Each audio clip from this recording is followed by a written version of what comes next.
Math science કોર્નરમાં આપ સૌનું ફરીથી સ્વાગત છે. નમસ્તે વિદ્યાર્થી મિત્રો, આપણે ધોરણ 6ના ગણિત વિષયનું પ્રકરણ બીજું પૂર્ણ સંખ્યાઓ ગણી રહ્યા છીએ. આ શ્રેણીમાં આપણે સ્વાધ્યાય 2.1 ગણી લીધેલું છે. હવે 2.1થી હવે આગળ વધીએ. આજે આપણે પૂર્ણ સંખ્યાના ગુણધર્મો વિશે વાત કરીશું કે પૂર્ણ સંખ્યાના ગુણધર્મો શું હોય છે અને તે કઈ રીતે કાર્ય કરે છે. જોઈએ, એક પછી એક ગુણધર્મો જોતા જઈએ, બરાબર સમજતા જજો, કેમ કે આ ગુણધર્મોને આધારિત છે આપણે દાખલાઓ કરવાના છે. પ્રથમ ગુણધર્મ એવો છે કે બે પૂર્ણ સંખ્યાઓનો સરવાળો હંમેશા પૂર્ણ સંખ્યા જ મળે છે. એટલે કે પૂર્ણ સંખ્યાઓ સરવાળા માટે સંવૃત્ત છે. એ જ રીતે બે પૂર્ણ સંખ્યાઓનો ગુણાકાર જો કરીએ તો જવાબ આપણને પૂર્ણ સંખ્યા જ મળે છે. એટલે કે પૂર્ણ સંખ્યાઓ ગુણાકાર માટે સંવૃત્ત છે. હવે આપણને ખ્યાલ છે કે પૂર્ણ સંખ્યાઓ એટલે 0, 1, 2, 3, 4 અનંત સુધી થાય છે. હવે આ જે પૂર્ણ સંખ્યાઓ છે એનો સરવાળો છે પૂર્ણ સંખ્યા જ મળે, ગુણાકાર પણ પૂર્ણ સંખ્યા મળે છે. પણ બાદબાકી માટે કે જે બે પૂર્ણ સંખ્યાઓની બાદબાકી કરીશું ત્યારે આપણને જવાબમાં પૂર્ણ સંખ્યા મળતી નથી. એટલે કે પૂર્ણ સંખ્યાઓ છે એ બાદબાકી માટે સંવૃત્ત નથી. આ વાત થઈ બાદબાકીની. હવે ભાગાકાર માટે તો કે જ્યારે બે પૂર્ણ સંખ્યાનો ભાગાકાર કરીએ ત્યારે પણ આપણને પૂર્ણ સંખ્યા મળતી નથી. એટલે કે પૂર્ણ સંખ્યાઓ છે એ ભાગાકાર માટે સંવૃત્ત નથી. આ 4 ગુણધર્મો ફરીથી પાછું જોઈ લઈએ. કે સંવૃત્તતા માટે તો કે સરવાળા અને ગુણાકાર માટે પૂર્ણ સંખ્યા સંવૃત્ત છે. એટલે કે સરવાળો અને ગુણાકાર કરીશું ત્યારે જવાબ આપણને હંમેશા પૂર્ણ સંખ્યા મળશે. જ્યારે બાદબાકી અને ભાગાકાર માટે પૂર્ણ સંખ્યાઓ છે સંવૃત્ત નથી. આ બરાબર યાદ રાખજો મિત્રો. ચાલો આગળ વધીએ. આપણે પછીનો ગુણધર્મ છે કે પૂર્ણ સંખ્યાઓ છે એનો શૂન્યથી ભાગાકાર શક્ય નથી. શૂન્ય વડે કોઈ પણ પૂર્ણ સંખ્યાને ભાગી શકાતી નથી. બીજો ગુણધર્મ જોઈએ, બે પૂર્ણ સંખ્યાઓ માટે સરવાળો સમક્રમી છે. એટલે કે હું 2 + 3 કરું તો જવાબ મને 5 મળે. એ જ રીતે 3 + 2 કરું તો પણ જવાબ મને 5 મળશે. એટલે કે બે પૂર્ણ સંખ્યાઓને કોઈ પણ ક્રમમાં ઉમેરી શકાશે. આ જ વસ્તુ આપણે ગુણાકાર માટે જોઈએ તો કે ગુણાકાર છે એ પણ સમક્રમી છે. એટલે કે 2 × 3 = 6 થાય. એ જ રીતે 3 × 2 = 6 થાય. એટલે કે સંવૃત્તતા જેવા જ ગુણધર્મો છે આ, કે સરવાળો અને ગુણાકાર છે એ સમક્રમી છે. બાદબાકી તો કે બાદબાકી છે એ સમક્રમી નથી. એટલે કે બે પૂર્ણ સંખ્યાઓને કોઈ પણ ક્રમમાં બાદ કરી શકાતી નથી. જવાબ છે એ આપણને પૂર્ણ સંખ્યા મળતી પણ નથી અને અલગ પ્રકારનો જવાબ મળે છે, જે આપણે હવે પછીના ધોરણોમાં શીખીશું. એ જ રીતે ભાગાકાર જોઈએ તો કે બે પૂર્ણ સંખ્યાઓ ભાગાકાર માટે પણ સમક્રમી નથી. એટલે કોઈ પણ ક્રમમાં ભાગાકાર કરી શકાતો નથી. આ ગુણધર્મો છે ક્રમનો ગુણધર્મ. એટલે કે કોઈ પણ ક્રમમાં છે એ સરવાળો કે ગુણાકાર પૂર્ણ સંખ્યાનો કરી શકાય છે, જ્યારે બાદબાકી અને ભાગાકાર છે કરી શકાતો નથી. હજુ આગળ ગુણધર્મો જોઈએ. આપણે પૂર્ણ સંખ્યાઓને કોઈ પણ જૂથમાં ગોઠવી અને સરવાળો કરીએ તો સરવાળો છે હંમેશા સમાન ઉત્તર આપે છે. એટલે કે પૂર્ણ સંખ્યાઓ સરવાળા માટે જૂથના ગુણધર્મને અનુસરે છે. આ જ રીતે ગુણાકાર જોઈએ તો કે કોઈ પણ જૂથમાં ગોઠવી ગુણાકાર કરીશું આપણે તો આપણને ઉત્તર છે એ સમાન જ મળે છે. જવાબ છે આપણને સમાન મળે. એટલે કે જૂથના ગુણધર્મને પૂર્ણ સંખ્યાઓ અનુસરે છે. ત્યારબાદ બાદબાકી લઈએ. બાદબાકીમાં તો કે બાદબાકી અને ભાગાકાર છે એ જૂથના ગુણધર્મનું પાલન કરતા નથી. એ પછીનો એક ગુણધર્મ જોઈએ, જે ગુણધર્મને ગુણાકારનું સરવાળા પર વિભાજન કહે છે. બરાબર સમજીએ આપણે કે આપણને એવું આપેલું છે કે 3 પૂર્ણ સંખ્યાઓ છે a, b અને c. હવે a ગુણ્યા b વત્તા c કરીએ, એટલે કે પ્રથમ b અને c ને ઉમેરી એનો જે જવાબ મળે એને a સાથે ગુણીએ તો એ જે જવાબ મળે છે એ a ને b સાથે ગુણવાના અને a ને c સાથે ગુણવાની અને બંનેના જે જવાબ આવે તેનો સરવાળો કરીશું તેના બરાબર હશે. એટલે કે ગુણાકારનું છે એ સરવાળા પર વિભાજન થાય છે. આ જ રીતે બાદબાકીનું ગુણાકારનું બાદબાકી પર વિભાજન છે એ પણ શક્ય જ છે. અહીં જ્યાં સરવાળાની નિશાની છે ત્યાં શું આવશે? બાદબાકીની નિશાની આવશે. એટલે કે 3 પૂર્ણ સંખ્યા માટે 3 પૂર્ણ સંખ્યા a, b અને c માટે a ગુણ્યા b ઓછા c એ બરાબર શું થશે? તો કે a ગુણ્યા b ઓછા a ગુણ્યા c મળશે. આ જે છે એ પૂર્ણ સંખ્યાનું ગુણાકારનું બાદબાકી પર વિભાજન છે. હજુ આગળ વધીએ. હજુ ગુણધર્મો છે જ. કોઈ પણ પૂર્ણ સંખ્યા લઈએ આપણે, એમાં જો શૂન્ય ઉમેરશું તો પૂર્ણ સંખ્યાની કિંમતમાં કશો ફેર પડશે? તમે કહેશો નહીં પડે. આ જે શૂન્ય છે તેને સરવાળા માટેનો તટસ્થ ઘટક કહે છે. અંગ્રેજીમાં કહેવું હોય તો એને એડિટિવ આઇડેન્ટિટી કહેવાય છે. શૂન્ય છે એ સરવાળા માટેનો તટસ્થ ઘટક છે. એ જ રીતે કોઈ પણ સંખ્યા છે એને જો 1 વડે આપણે ગુણીએ તો જવાબ છે તે સંખ્યા જ મળે છે. એટલે કે પૂર્ણ સંખ્યા માટે 1 એ ગુણાકાર માટેનો તટસ્થ ઘટક છે. અંગ્રેજીમાં કહેવું હોય તો તેને મલ્ટીપ્લિકેટિવ આઇડેન્ટિટી કહે છે. આ થયા પૂર્ણ સંખ્યાઓના ગુણધર્મો. હવે આપણે શરૂ કરીએ સ્વાધ્યાય 2.2. આ 2.2 શરૂ કરતા પહેલા તમે અત્યાર સુધીના જે ગુણધર્મો બરાબર ન જોયા હોય તો ફરીથી જોઈ લેજો, કેમ કે આ ગુણધર્મનો આપણે ક્યાંક અને ક્યાંક ઉપયોગ કરવાનો રહે છે. આ સ્વાધ્યાયમાં 7 દાખલાઓ છે. આપણે વારાફરતી તમામ દાખલાઓ છે ગણશું. પ્રથમ પહેલો દાખલો છે અને ફરીથી કહું છું કે અગાઉ જે આપણે ગુણધર્મો જોયા એ ગુણધર્મનો ઉપયોગ છે આપણે આ દાખલા ગણવા માટે કરવાનો છે. પ્રશ્ન પહેલો એવો આપેલો છે કે સંખ્યાઓને યોગ્ય રીતે ગોઠવી સરવાળો કરો. એટલે કે આપણે સંખ્યાઓના ગુણધર્મનો ઉપયોગ કરવાનો રહે છે. પ્રથમ આપેલું છે આપણને 837 વત્તા 208 વત્તા 363. હવે અહીં સંખ્યાઓને આપણે આ જે 3 સંખ્યાઓ આપેલી છે આપણને એ સંખ્યાઓને આપણે ગોઠવીએ. કઈ રીતે ગોઠવીએ? જેને કારણે છે પાસેની 2 સંખ્યાઓનો સરવાળો 10, 100, 1000 કે 10,000 થાય. એટલે કે હું 837 ની બાજુમાં શું લખી નાખીશ? 363 અને 208 ને છેલ્લે મૂકી દઈશ. કયો ગુણધર્મનો ઉપયોગ કર્યો છે મેં? તો કે મેં ક્રમનો ગુણધર્મનો ઉપયોગ કરેલો છે.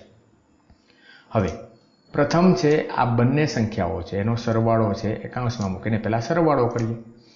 800 માં 300 ઉમેરીશું તો 1100, 37 ને 63 છે એટલે 1200. એટલે આપણને જવાબ શું મળશે? તો કે અહીં બીજો ગુણધર્મ જો પ્રથમ માટે આપણે ક્રમનો ગુણધર્મ ઉપયોગ કર્યો, બીજા માટે જૂથનો ગુણધર્મ, એટલે જવાબ શું મળશે? 1200. 208 તો એમની જ છે. હવે 1200માં 208 ઉમેરીશું તો આપણને જવાબ મળશે 1408. એટલે કે અહીં ગોઠવવા માટે આપણે 2 જાતના ગુણધર્મો ઉપયોગ કર્યા છે. પેલો ક્રમનો, કોઈ પણ ક્રમમાં ઉમેરી શકાય છે. બીજું કોઈ પણ જૂથ બનાવી શકાય છે. આ 2 ગુણધર્મોનો આપણે ઉપયોગ કરેલો છે. હવે જોઈએ બીજો દાખલો. 1962 વત્તા 453 વત્તા 1538 વત્તા 647. અહીં આપણને 4 સંખ્યા આપેલી છે, પણ સંખ્યાને આપણે એવી રીતે ગોઠવશું. હું થોડી વાર પહેલા કીધું ને કે જેનો સરવાળો છે 10 આવે, 100 આવે, 1000 આવે, 10,000 આવે, એ રીતે ગોઠવીએ. એટલે પ્રથમ સંખ્યા લઈએ 1962, બીજી 1538, ત્રીજી સંખ્યા લઈએ 453 અને ચોથી 647. કયો ગુણધર્મનો ઉપયોગ કર્યો આપણે? ક્રમનો ગુણધર્મ. કોઈ પણ ક્રમમાં સરવાળો કરી શકાય છે. હવે સરવાળો કરવા માટે આપણે એને કૌંસમાં લખી નાખીએ આપણે. એટલે 1932 વત્તા 1538 વત્તા 453 વત્તા 647. કયો ગુણધર્મ? જૂથનો ગુણધર્મનો ઉપયોગ કર્યો આપણે. 1932માં 1538 ઉમેરીશું તો 3500 મળે અને 453માં 647 ઉમેરીશું તો 1100 મળે. એટલે કે 3500 વત્તા 1100.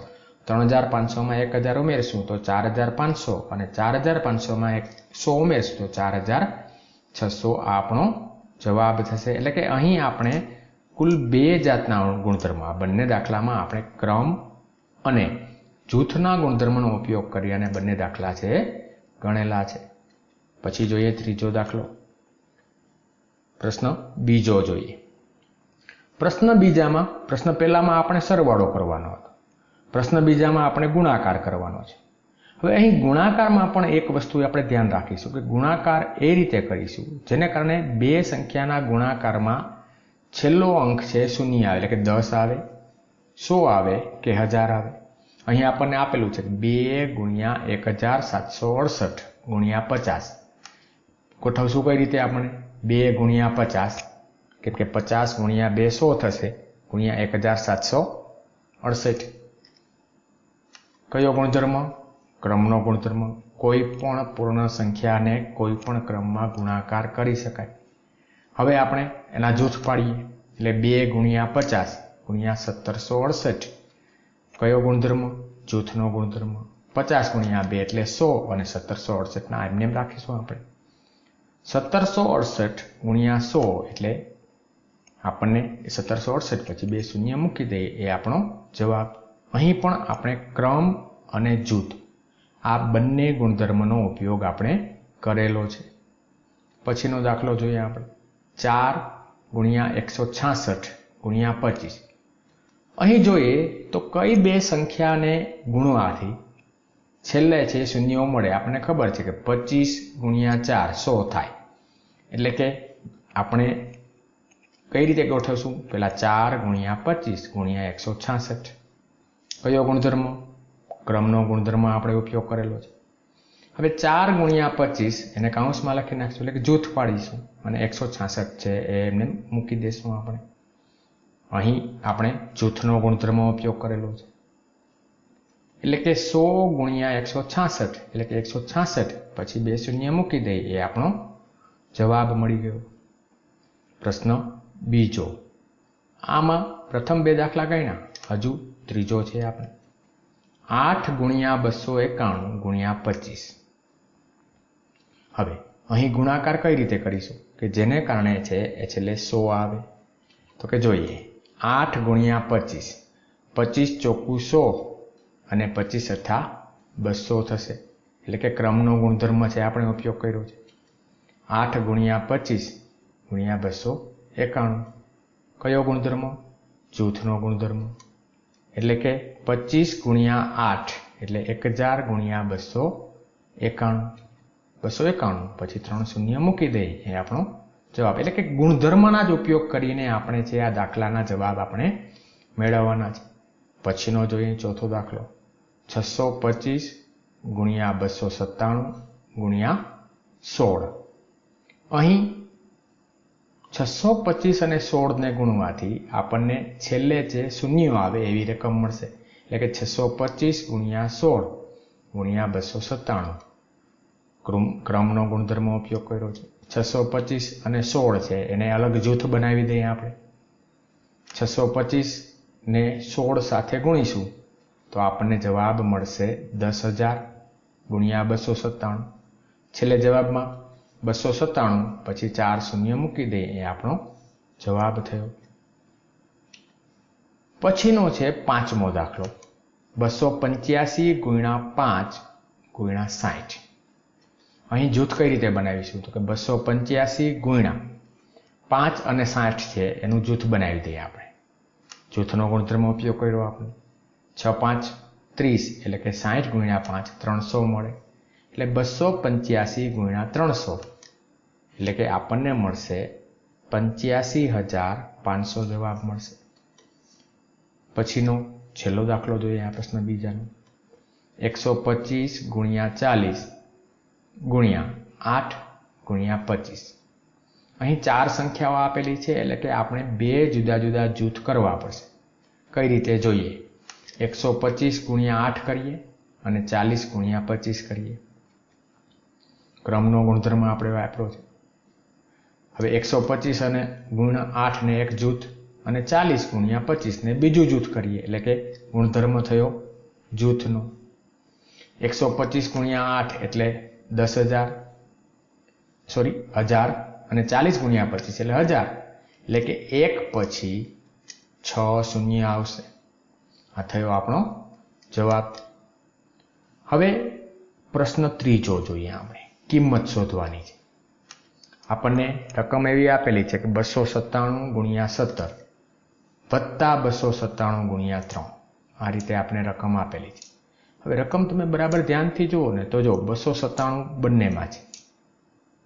એટલે કે આપણે શું કરીશું? 297 છે એ બંનેમાંથી લઈ લઈએ એટલે કે શું વધે? અહીં 17 અને અહીં વત્તા 3. કયો ગુણધર્મ વાપર્યો આપણે? વિભાજનનો. યાદ છે? સરવાળાનું ગુણાકારનું સરવાળા પર વિભાજન એટલે કે અહીં આપણે વિભાજનનો ગુણધર્મ વાપરેલો છે. હવે 17 અને 3નો સરવાળો કરીશું તો શું મળે આપણને? 20 મળે. એટલે કે 297 ગુણ્યા 20 297 ગુણ્યા 20 કરીશું તો મળશે 5,940 છે આપણો જવાબ મળશે. પછીનો દાખલો જોઈએ. 54,279 ગુણ્યા 92 વત્તા 8 ગુણ્યા 54,279.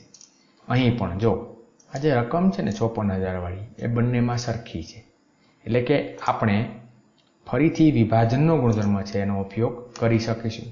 એટલે 54,279 ગુણ્યા કૌંસમાં 92 વત્તા 8. 92 વત્તા 8 એટલે 100 અને ગુણધર્મ કેવો આપ્યો આપણે? વિભાજનનો.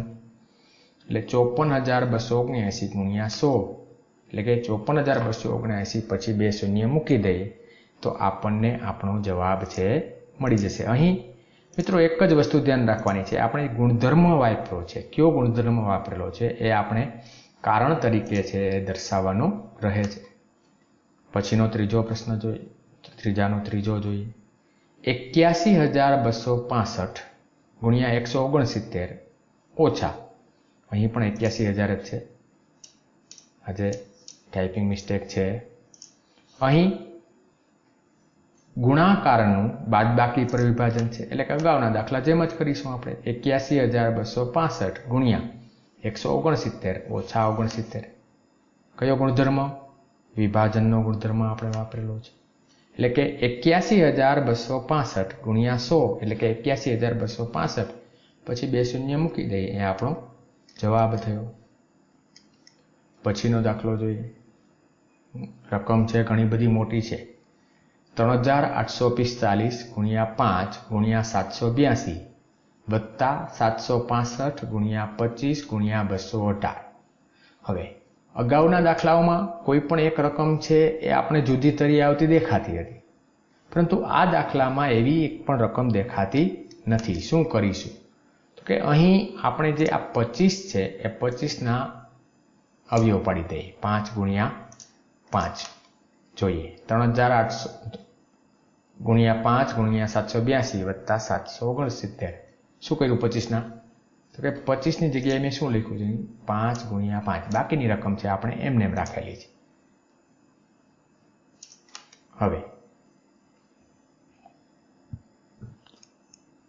હવે શું કર્યું છે? તો કે ભાઈ આ જે 769 અને 5 છે આનું જૂથ બનાવ્યું છે. અહીં વચ્ચે છે આ 2 છે વધારાનો આવી ગયેલો છે એટલે 769 ગુણ્યા 5 મળે આપણને. શું કર્યું આપણે? કયો ગુણધર્મ? તો કે જૂથનો ગુણધર્મ. એટલે કે 3,845 ગુણ્યા 5 ગુણ્યા 782 વત્તા 3,845 એટલે કે અહીં પણ આ જે 2 છે એ વધારાનો આવી ગયેલો છે અહીં. એટલે કે 3845 અહીં જુઓ 3845 ગુણ્યા 5 અને અહીં પણ 3845 ગુણ્યા 5 છે. એટલે કે 3845 ગુણ્યા 5 ગુણ્યા 782 વત્તા 218. અહીં ફરીથી પાછો આ જે 2 છે ખરેખર ના આવવો જોઈએ. એટલે 3800 અહીં તો કે વિભાજનનો ગુણધર્મ વાપર્યો છે આપણે. ગુણાકારનું સરવાળા પર વિભાજન. અહીં 782 ને 218 વડે ગુણીએ તો આપણને મળશે 1000. એટલે કે આપણો છેલ્લો જવાબ શું મળશે? તો કે આ બંનેનો ગુણાકાર કરીશું. 3845 ને 5 વડે ગુણી તો મળશે 19225. અને છેલ્લા જવાબમાં શું કરીશું? તો કે આ જે રકમ છે એના પછી 3 શૂન્ય છે આપણે મૂકી દઈશું. આ થયો આપણો પ્રશ્ન 3. આગળ વધીએ મિત્રો. પ્રશ્ન 4 છે. અહીં પણ યોગ્ય ગુણધર્મનો ઉપયોગ કરીને ગુણાકાર શોધવાનો છે. પ્રથમ દાખલો છે 738 ગુણ્યા 103. હવે અહીં શું કરીશું આપણે? તો કે 103 છે એને 100 વત્તા 3 લખી શકાય. હા, લખી શકાય. એટલે કે આપણે 103 ને 100 વત્તા 3 એમ લખ્યા છે. હવે તો કે અહીં છે ગુણાકારનું સરવાળા પર વિભાજન છે. એટલે કે 738 ગુણ્યા 100 વત્તા 738 ગુણ્યા 3. કયો ગુણધર્મ? વિભાજનનો ગુણધર્મ. એટલે કે 738 પછી 2 શૂન્ય મૂકીએ અને 738 ગુણ્યા 3 એટલે 2214. સરવાળો કરતા આપણને મળશે 76014 છે જવાબ મળશે. સરવાળાનું ગુણાકારનું સરવાળા પર વિભાજન એ ગુણધર્મનો આપણે અહીં ઉપયોગ કરેલો છે. પછીનો જોઈએ બીજો 854 ગુણ્યા 102. અહીં પણ એ જ કરીશું આપણે. 102 ને કઈ રીતે લખીએ આપણે? 100 વત્તા 2. પછી શું કરીશું? તો કે 854 એકવાર 100 સાથે ગુણાકાર કરીશું અને બીજી વાર છે 2 સાથે ગુણાકાર કરીશું અને જે જવાબ મળે એ જવાબને છે ઉમેરી દઈશું આપણે. જોતા જઈએ. ગુણધર્મ વિભાજનનો ગુણધર્મ. એટલે કે 85400 વત્તા 1708 એટલે કે આપણો છેલ્લો જવાબ મળશે 87108 છે આપણો છેલ્લો જવાબ મળશે. પ્રશ્ન પહેલો બીજો. આગળ વધીએ. ત્રીજો પણ છે હજી 258 ગુણ્યા 1008. અહીં પણ 1008 ને આપણે વિસ્તરણ કરી નાખીએ 1000 વત્તા 8 એ રીતે. એટલે કે 258 ગુણ્યા 1000 વત્તા 8. અહીં પણ વિભાજનનો ગુણધર્મ ઉપયોગ કરીએ આપણે. એટલે બંનેનો જે ગુણાકાર આવે એ ગુણાકાર જોઈ લઈએ આપણે અને ગુણાકારનો જે જવાબ આવ્યો તેને ઉમેરી દઈએ. એટલે કે આપણને આપણો છેલ્લો જવાબ મળશે. એટલે કે આપણે જવાબ મળશે 2,60,064. પછીનો ચોથો જોઈએ 1005 ગુણ્યા 168. અહીં પણ એ જ કરીશું આપણે. 1005 ને કઈ રીતે લખીશું? 1000 વત્તા 5 ગુણ્યા 168. 168 નું એકવાર 1000 સાથે ગુણાકાર કરીશું અને એકવાર 5 સાથે ગુણાકાર કરીશું. ગુણાકાર કરતા જે આપણને જવાબ મળશે એ જવાબનો સરવાળો કરીશું એટલે આપણો છેલ્લો જવાબ છે આવી જશે. આ જ વસ્તુ આગળના ધોરણમાં આપણે અવયવીકરણમાં આપણને કામ આવવાની છે. એટલે આ બરાબર સમજજો કે ગુણાકારનું સરવાળા પર અને ગુણાકારનું બાદબાકી પર વિભાજન. હવે પ્રશ્ન 5મો છે. આપણને આપેલું છે કે કોઈ ટેક્સી ડ્રાઈવર પોતાની ગાડીની પેટ્રોલની ટાંકીમાં સોમવારે 40 લીટર પેટ્રોલ પુરાવ્યું અને બીજે દિવસે એટલે મંગળવારે 50 લીટર પેટ્રોલ પુરાવ્યું. જો પેટ્રોલની કિંમત 65 રૂપિયા પ્રતિ લીટર હોય તો તેણે પેટ્રોલ પર કેટલા પૈસા ખર્ચ કર્યા? અહીં આપણે દાખલામાં શું કરીશું? પ્રથમ કુલ કેટલું પેટ્રોલ પુરાવ્યું એ જોશું. ત્યારબાદ આપણને 1 લીટર પેટ્રોલની કિંમત આપેલી છે એટલે કુલ જેટલા લીટર છે એની સાથે ગુણાકાર કરીને આપણે એનો જવાબ મેળવીશું. સોમવારે પુરાવેલ પેટ્રોલ કેટલું? તો કે 40 લીટર. એમાં મંગળવારનું પેટ્રોલ છે ઉમેરીશું. મંગળવારે કેટલું પુરાવેલું છે? 50 લીટર. આનો સરવાળો કરીશું તો કુલ પુરાવેલ પેટ્રોલ મળશે આપણને 40 + 50 એટલે 90 લીટર. હવે આપણે 1 લીટર પેટ્રોલની કિંમત આપેલી છે. કેટલી આપેલી છે? 65 રૂપિયા. તો 90 લીટર પેટ્રોલની કિંમત કેટલી મળે? અહીં સાદી ત્રિરાશી થશે એટલે કે 65 × 90.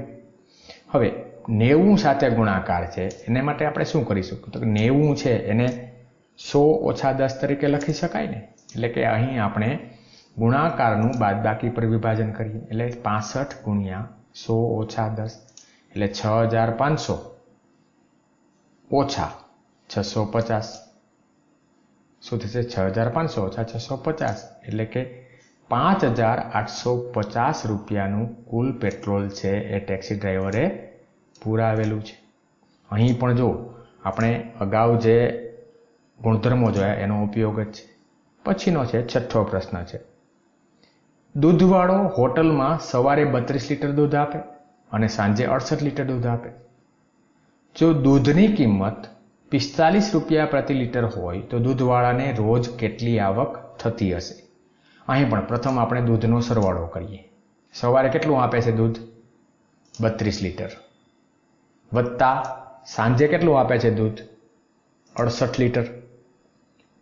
સરવાળો કરીશું તો 6 ને 3 9 ને 8 2 10 એટલે કે 100 લીટર થશે. એટલે કે કુલ દૂધ કેટલું આપે છે રોજનું? 100 લીટર આપે છે. હવે 1 લીટર દૂધની કિંમત કેટલી છે? 45 રૂપિયા. તો 100 લીટર દૂધની કિંમત કેટલી થશે? તો કે 100 × 45. સાદી ત્રિરાશીમાં ડીશું આપણે. 45 × 100 એટલે ₹4500. એટલે કે રોજની આવક છે દૂધવાળાની કેટલી થશે?